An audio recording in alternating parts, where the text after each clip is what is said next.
To no one's surprise, there aren't a lot of people out at midnight. A glance at the police station tells a different story from last night. They certainly look busy. Yeah, makes sense after what happened. I swung by Kintoki around noon. There were cop cars everywhere. I'd assume so. If security's gonna be tight, then we can't be half-hearted in our investigation. We need an objective. So, what should we do? If we're investigating Kubitarou, then I think we'll have to open that well. We didn't have time yesterday, but how about taking a look at the well by Kintoki Tower? Kubitarou might be hiding something in there. Oh, that's right. Plus, the area around Kintoki Tower used to have the Kintoki Cedars. There must be a reason why Kubitaru's seen there so often. Okay, so we're heading to Kintoki Tower again. Security's heavier than yesterday, so let's turn back if it looks like the cops want to question us. I agree. After all, I brought a troublesome little thing with me. What are you talking about? Amanome turns around and lifts his shirt a bit to show what's tucked into his waistband. The guy seems to have an automatic pistol?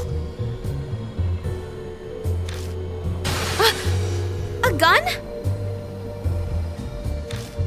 Isn't that going too far? I'll have you know that this is an intricately modified gun. If I don't unlock the secret mechanism, it won't shoot. You can't even pull the trigger. Regardless, it's probably a good idea to have some kind of weapon for protection, right?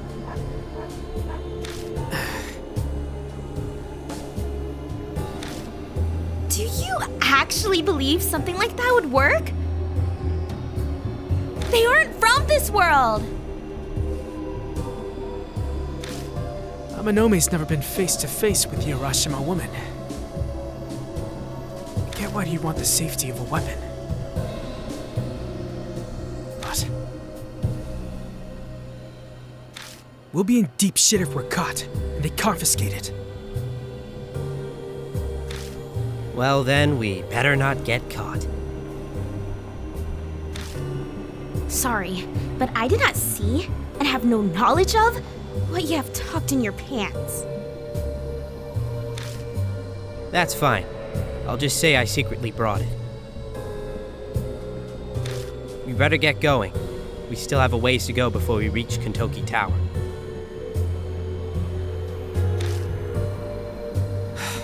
Amanome or Hazuki? Who do I take with me on the investigation? 了解. Right. Let's go. Be careful. Oh, you know what? We might find new things at places we've already investigated. So let's check them again as we go.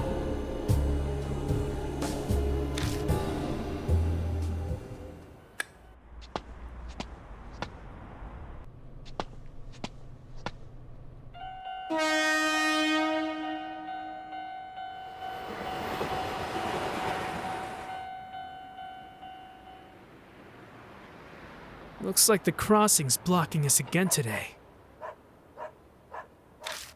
Well, we're here the same time as yesterday. Right.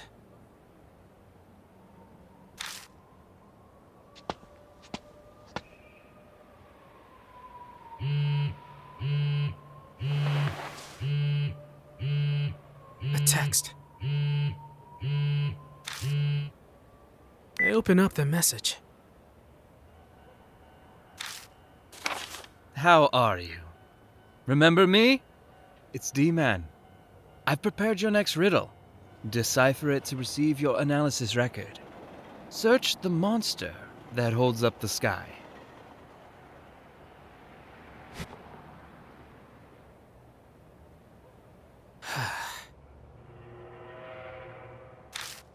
Who's texting you at a time like this? It's just something dumb.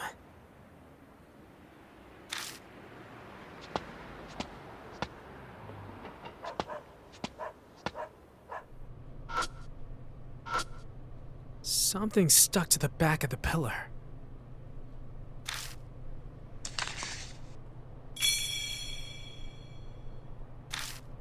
I lower my gaze to the writing on the card. Urban legends have fascinated people for years. There's an old one that goes back to the 70s. A spirit known as Leonard appears as a clown doll dressed in red and blue. Each person sees him in a different spot. School, home, etc. When Leonard shows himself, time stops. The world will look the same, but will be devoid of all people but them. An example, a man wakes up and leaves home for work. Oddly, he passes no one on his way to the bus stop. The bus arrives and it's empty when it's normally packed. Immediately suspicious, he freezes before the bus door. The driver approaches, looking like a mannequin clown. It's Leonard. The clown grins. Oops, it's another lost one. Suddenly, he wakes up, surrounded by the usual crowded bus stop he's used to. The rumor is that's what happens when one accidentally slips through time and space into a parallel world. But the identity of the clown or the truth behind the phenomena is unknown. Make note of this case I got from Mr. K. D-Man.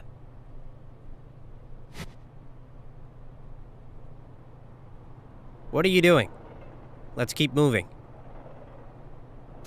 Yeah, I'm coming.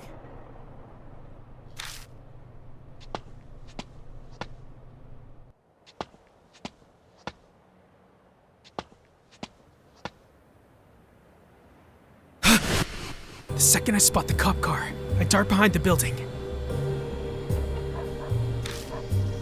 Damn. Well, that's annoying. Probably shouldn't turn on the flashlight now. Biding our time in hopes of an opportunity. 41 North to headquarters. 41 North to headquarters. Over.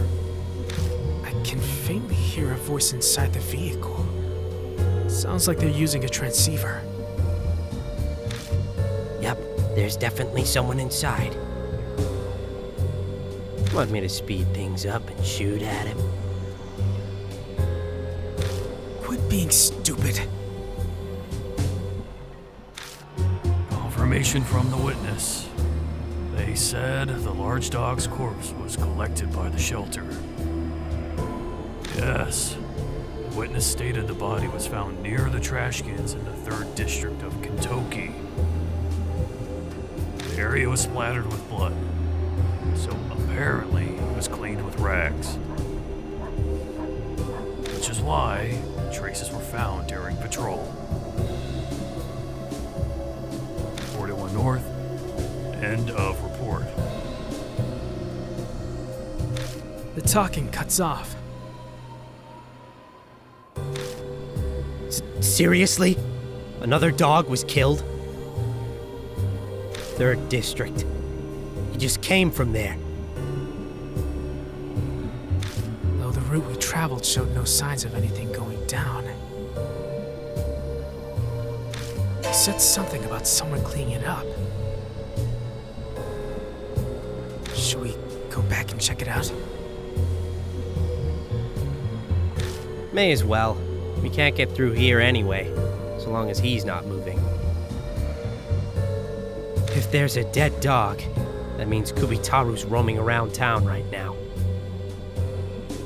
We might be able to see her if we check out Kintoki. Could be new things after last night. Let's check places we already searched yesterday.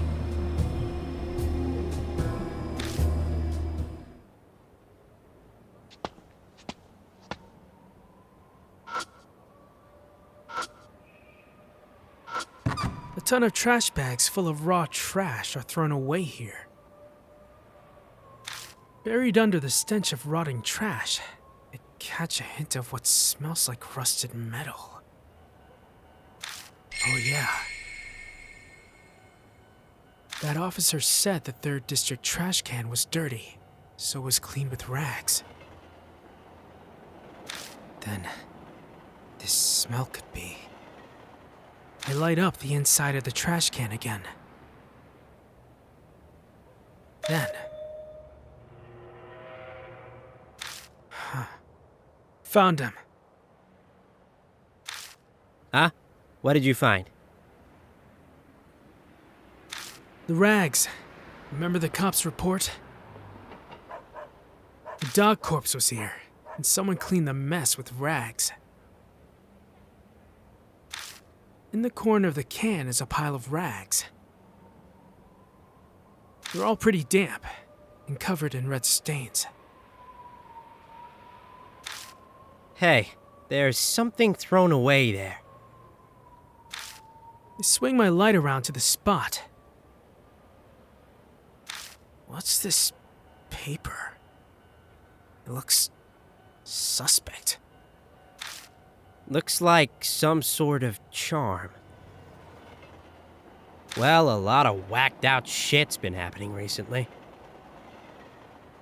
I could see why someone would want to depend on a little extra help. Though it doesn't matter if they threw it away. Yeah. Well, may as well hold on to it. Maybe it'll be useful for something.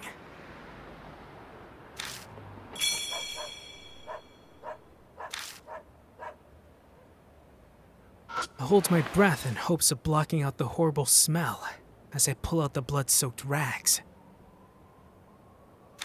If the cops are right, and this blood should be from the dog killed by Kubitarou. Maybe I can see some kind of clue. I hesitantly place my palm on the rags.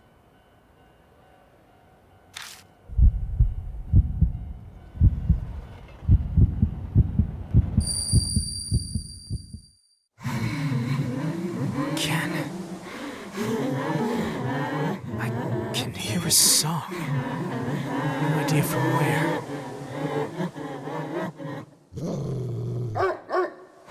The dog's growling again. This is what the dog saw in the end, before it was killed.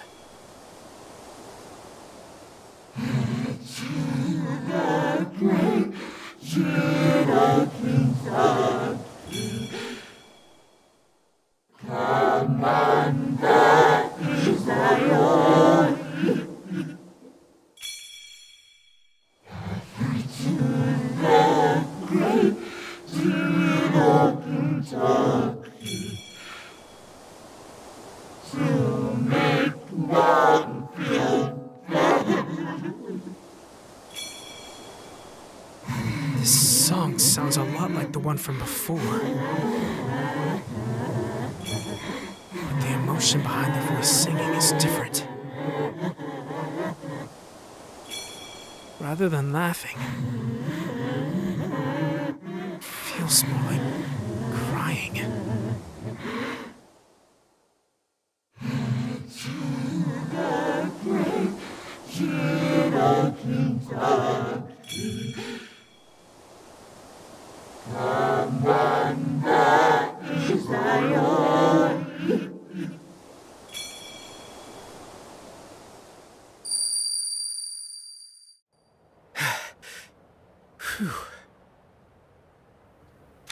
I braced myself before I touched it, which helped. My heart's not racing like a freight train. So, how was it? See anything? I heard a song again. Head to the great JHVA Kintoki. Come on the Izayoi. Offer to the great JHVA Kintoki to make Mom feel better. I see. My guess is the sacred tree may have cured injuries and illnesses if you made offerings. Could be. Bowing heads in respect, making offerings. Sickness is getting cured. Did they make a children's song like this?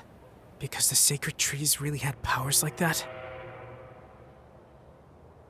But the voice that sang sounded like it was crying.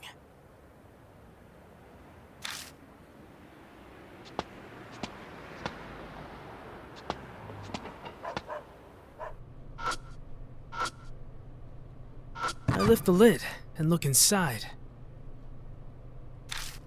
It's stuffed with cardboard.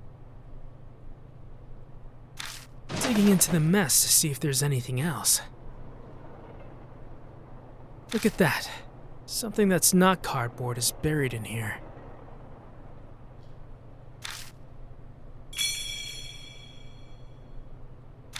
Did they forget these when they were tossing this out? They look well used, so they probably threw them away. No harm in holding on to these.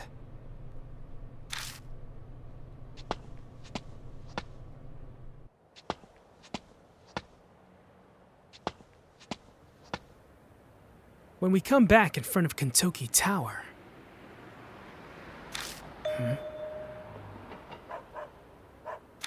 Don't know what happened, but it looks like the cop car is gone.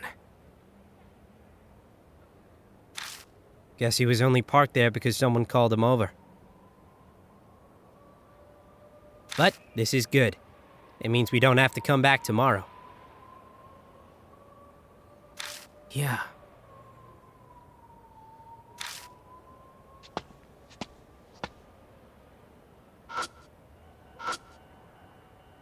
Tracing the thick chain sealing the well to its end.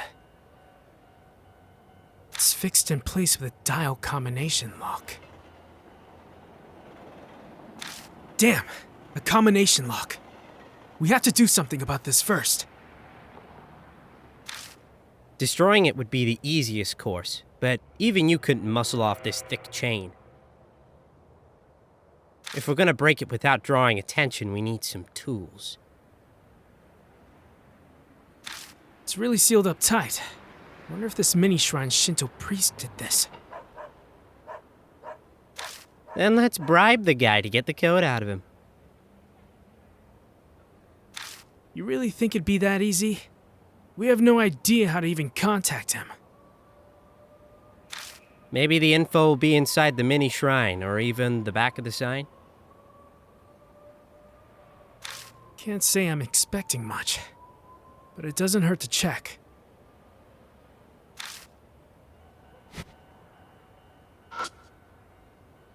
The two of us split up and begin searching the sign and the mini shrine.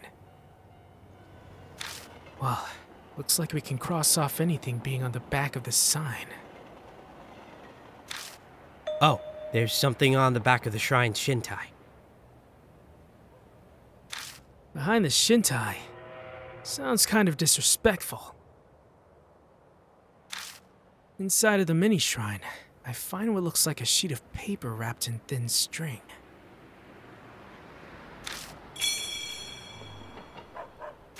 I unroll the weather-dampened paper to find words written with a brush. If you want to know Taro's age, then inquire Jiro. What's this? The Shinto priest for the mini shrine wrote this? Kaoru and Jiro must mean the Kintoki Cedars, since they're supposed to be brothers. Guess having to ask Jiro means that the one that used to be here was the older one, Kaoru.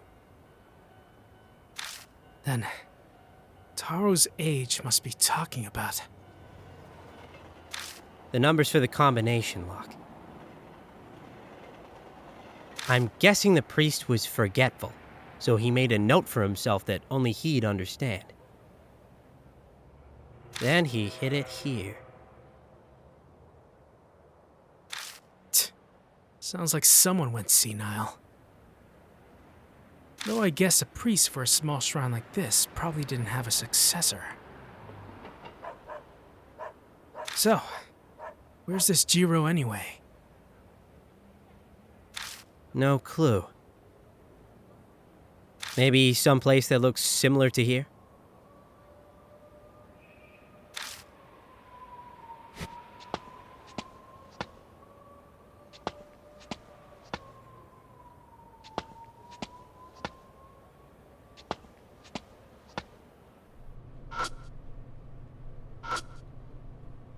I step back from the shrine and look at it again.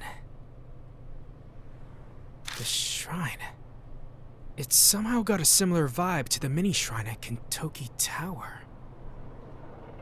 This place feels familiar. Now that you mention it, yeah. This shrine and the Jizo must be for Jiro Kintoki. We better check every inch of this shrine. I flash the light around the inside of the shrine again, illuminating the roof and the Jizo. When I spot some pale letters on the ceiling. There's something written here. Let's see. Hear the children's song. Offer up a humble prayer. The two gods will bless. Multiply the numerals given by the waxing moons. That's all of it. Oh, it's a Tonka poem. It's telling us to multiply the number of moons from the Kintoki Cedars children's song you heard. Multiply the number of moons? I don't get it. Besides, wasn't there just one moon in the song? Is it talking about the 15th night? Wonder if multiplying the numbers will be the key.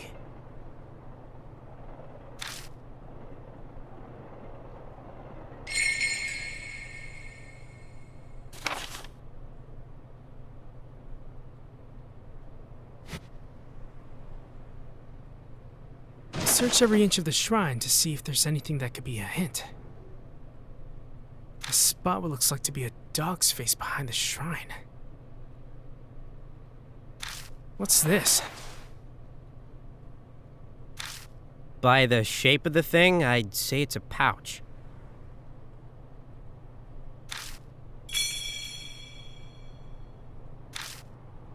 Did someone lose it here? May as well take it with us just in case.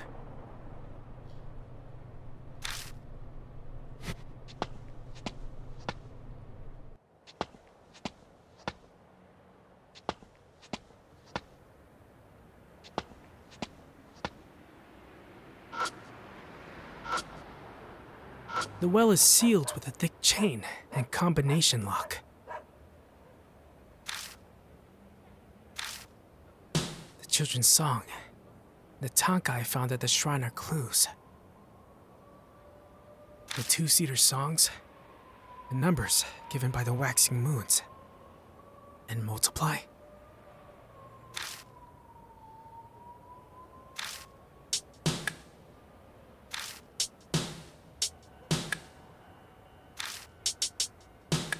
Oh yeah, it's open. Oh, color me impressed. You solved the Tonka riddle. Thanks. I'm going to open it.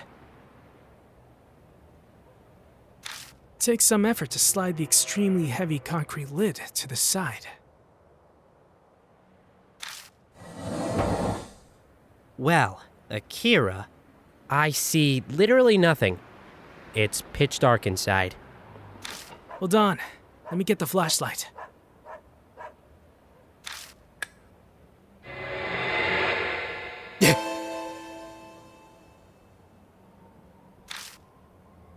Amanome gulps, trembling slightly.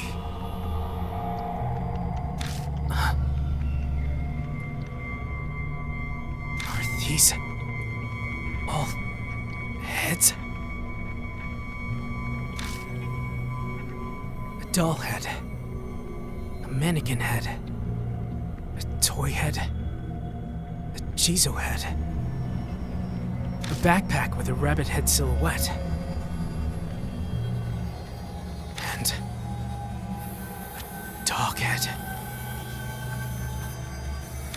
Looks like wherever there was a head, it was taken.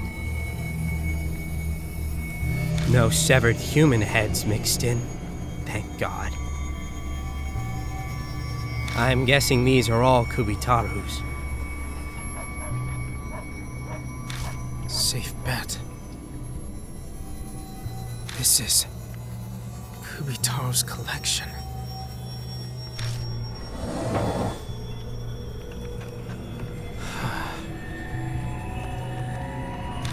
If Kubitarou's the one who let the dog's blood on the back of the well, then there's no doubt that this is her doing. But the question is, why is Kubitarou doing this?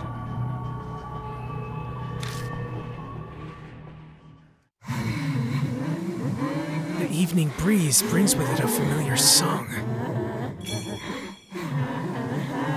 It's that children's song again.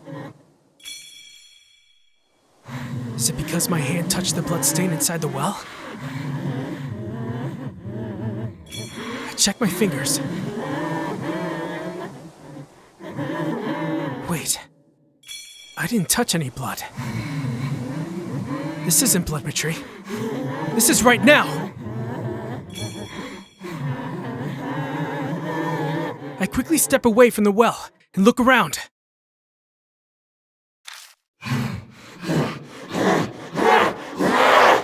An eerie voice floats over. It's nearby. Why does this voice sound so angry? Could it be because we opened the well? Stop hiding and show yourself!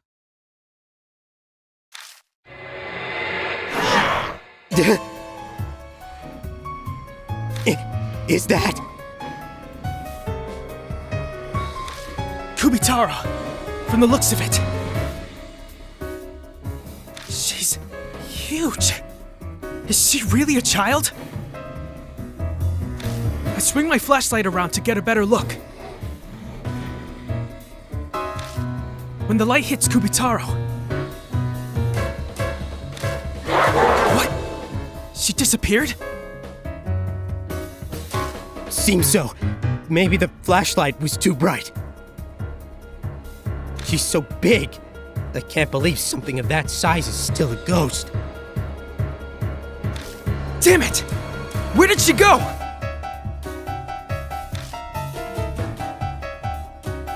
Akira, in front of you! What? I look, and the axe is already swinging toward me. Do I have time to dodge?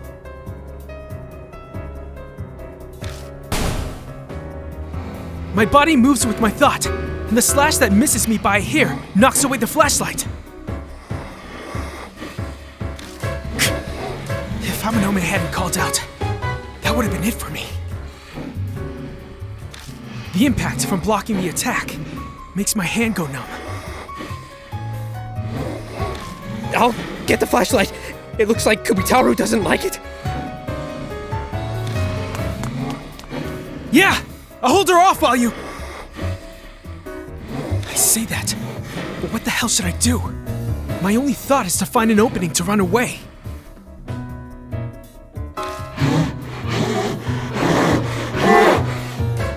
Shit. She's angry, all right. I'm not sure I can block another one of those attacks.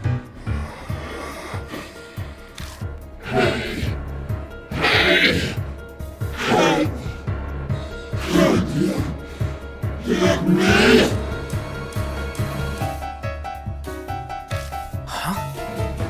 Head?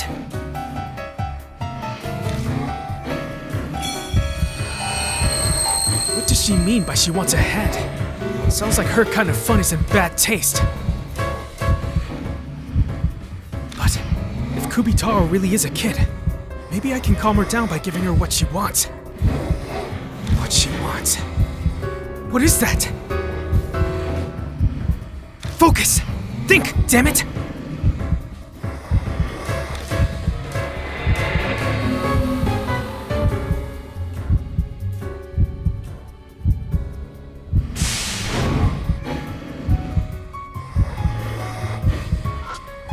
Kubitarou's right in front of me. That axe will try to slash me to pieces the second I make a mistake.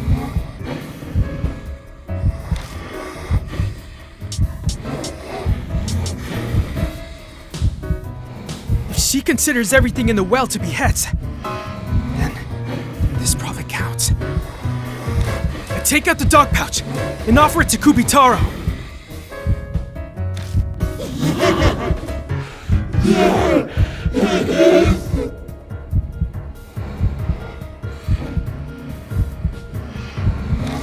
She eagerly tears the dog pouch out of my hand.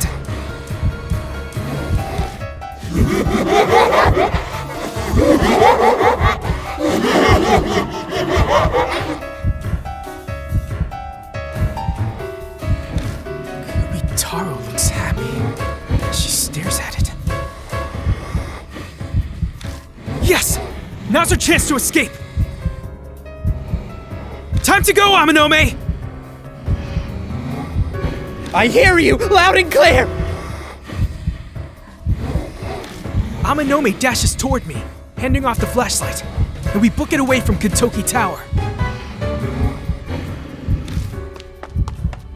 We glance back as we run, but there's no sign of her coming after us. We carefully cross the tracks, dash through the Galleria, and make it back to the station.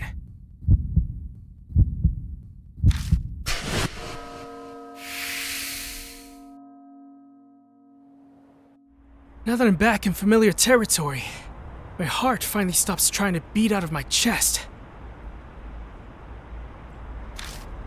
What the hell happened? Both of you are drenched in sweat. Did Kubitarou come out? Akira, you explain. I'm out of breath.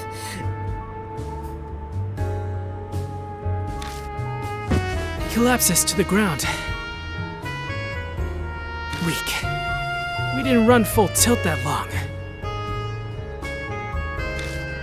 Sounds like a close call. How about we rest at the Black Rabbit? Amanome looks like he'll shrivel up and die if we don't get him some water.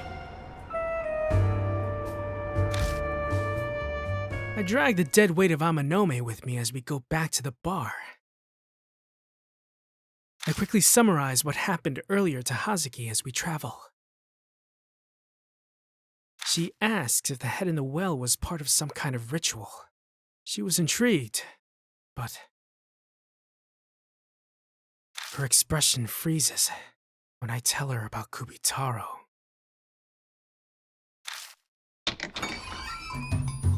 I can finally relax. This sweat is disgusting.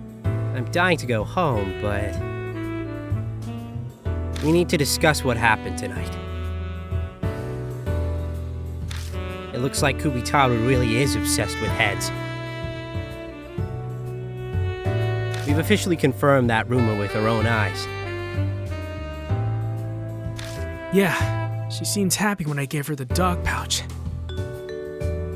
Bet she thought it was a head. But a more fundamental question. What does Kubitarou want to accomplish by collecting heads? No doubt it's some occult thing. Hazuki, that's your area of expertise. Any insight for us? I dug through my occult books last night looking for rituals. The only thing I could find that was even close is headhunting tribes. But I doubt they're related to this. It's your time to shine. How are you so useless? The occult idol, Momo Kuruse? This is looking more and more like false advertising to me. It's not my fault. I love the occult as a hobby. It's not like I have a degree in it. Passion aside, I'd say Natsumi is more well-versed than me. She is a horror author after all. That's right. Aunt Natsumi. She might know something. True enough, but she's out right now. Are you planning on waiting until she comes back? I mean, I'm fine with that if it means I get to see her, but No, she has notebooks with all the information she's gathered. They're in the bookshelf over there. so you're saying we're going to dig through Miss Natsumi's private stuff while she's not here? Heh, sounds fun. I'm in. Pretty sure there isn't anything like what you're expecting, Amanome. Oh, the info notebooks of a great author. I wonder if it's written in blood. Maybe there's hair stuck between a bunch of pages. I don't think there'll be anything like what you're expecting, Hazuki. We make our way to the bookshelf and start looking for Aunt Natsumi's notes. The notebooks contain things like summaries of traditions and collections of crime reports. Every note in neat handwriting that puts my scrawl that even I have a hard time reading to shame. I uncover 3 notebooks with urban legend investigations written on the cover. Which one should I look at? I pull out the red notebook and turn the pages.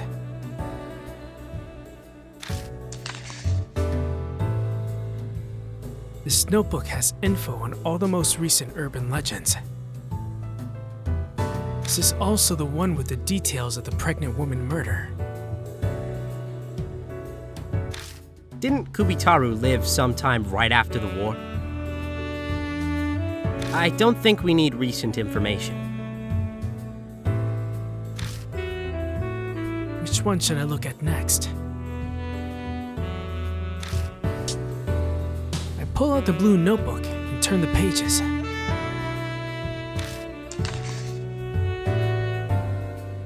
This notebook has info on urban legends from around 3 to 5 years ago. Most of it speculates on an incident that happened in H City, west of Tokyo.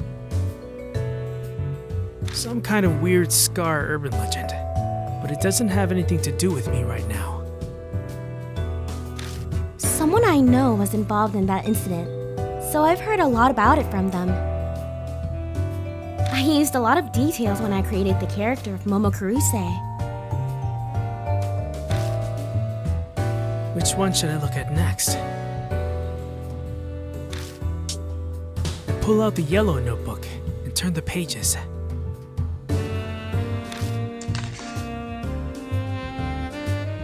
This notebook has info on a variety of articles involving the Shinzo Ward. The dates cover a wide range, even going back as far as 50 years ago. Aunt Natsumi wrote notes on each and every one of the articles. Flipping the pages, I come across an article about the Kintoki Cedars. The local paper looked back on the former brothers' cedar trees, Taro Kintoki and Jiro Kintoki. Guess Aunt Natsumi became interested and looked further into it.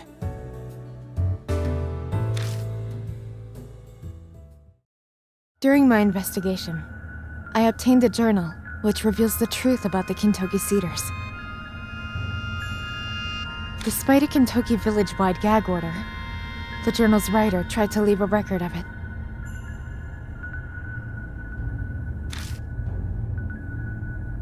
According to the journal, one of the sacred Kintoki cedar trees, Taro, was chopped down. It was done by Kaneko, daughter of the Oishi family who owned the land the village was on. Kaneko suffered from oxyopia and symptomatic obesity, and was considered a nuisance by her family. Without proper education, her mental state and intelligence didn't measure up to other children.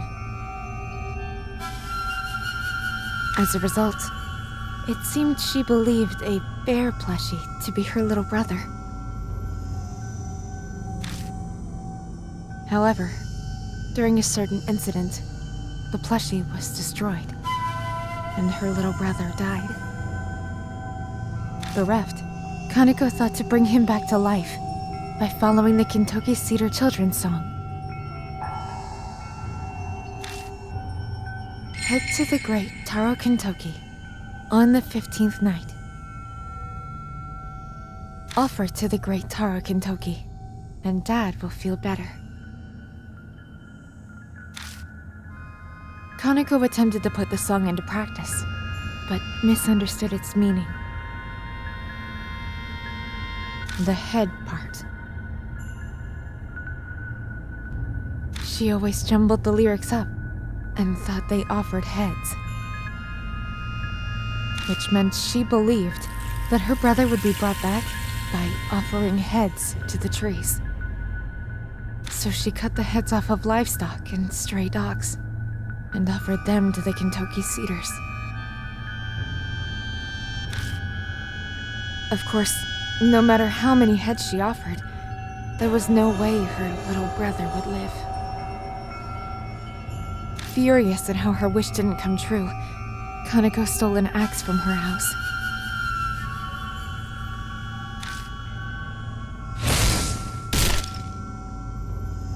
And chopped down the sacred Taro Kintoki tree. Her angry father captured her and tied her to the brother cedar, Jiro. Alienated by her family, feared by the villagers, Kaneko was left to starve to death. The corpse was never removed, and decayed at the base of the Jiro Kintoki tree. Kaneko could be heard worrying over her precious little brother, all the way up to her death.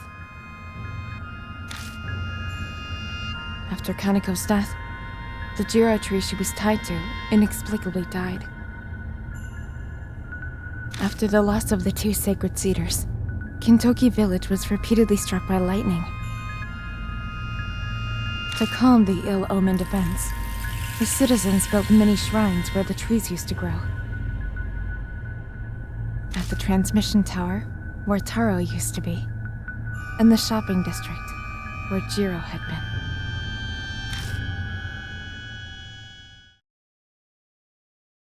There's nothing else on the Kintoki Cedars. A story contained in Aunt Natsumi's notes.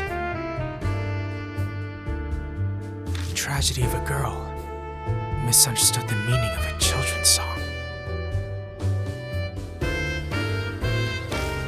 An absurd public execution like that would never happen nowadays. But village society back then was very insular. It could have actually happened. It seems the Oishi family had complete control over the village. The villagers were such obedient saps that they followed the gag order until their deaths. They saw Kaneko tied up, and still left her to die. The villagers are accomplices to all this. Maybe they maintained the secret because they also felt guilty.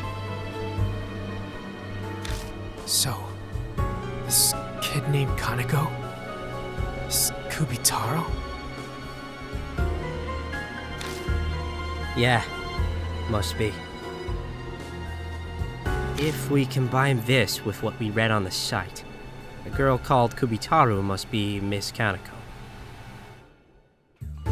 The notes say the girl was giant, which matches with Kubitarou's appearance. The part about gathering heads also matches. Those heads you saw earlier at the well, no one else but Kubitarou would have gathered them. Then you're saying... those heads are to bring her little brother back to life? But didn't Kubitarou, Kaneko, cut down the cedars because it didn't work? Why is she gathering them now? Could be a deeply ingrained delusion?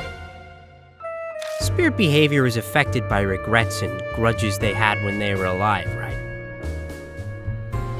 If she doesn't know of any other way, then she's got no choice but to frantically keep trying. And hope for a miracle. If that's true, then... she's a pitiful existence, forever working for a wish that'll never be granted. The only ones who can end Kubitarou's delusion are probably us. You're right.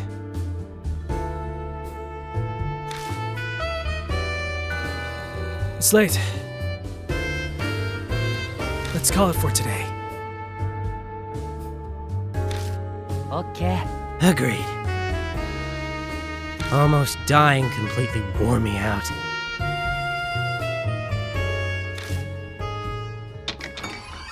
Leaving the bar, we parted ways in front of the station. Amanome has plans to go out drinking with an important figure. The election is almost here, so he's got a lot going on. Hazuki apparently needs to stop by the agency and talk to her manager about work. Everyone's pretty busy.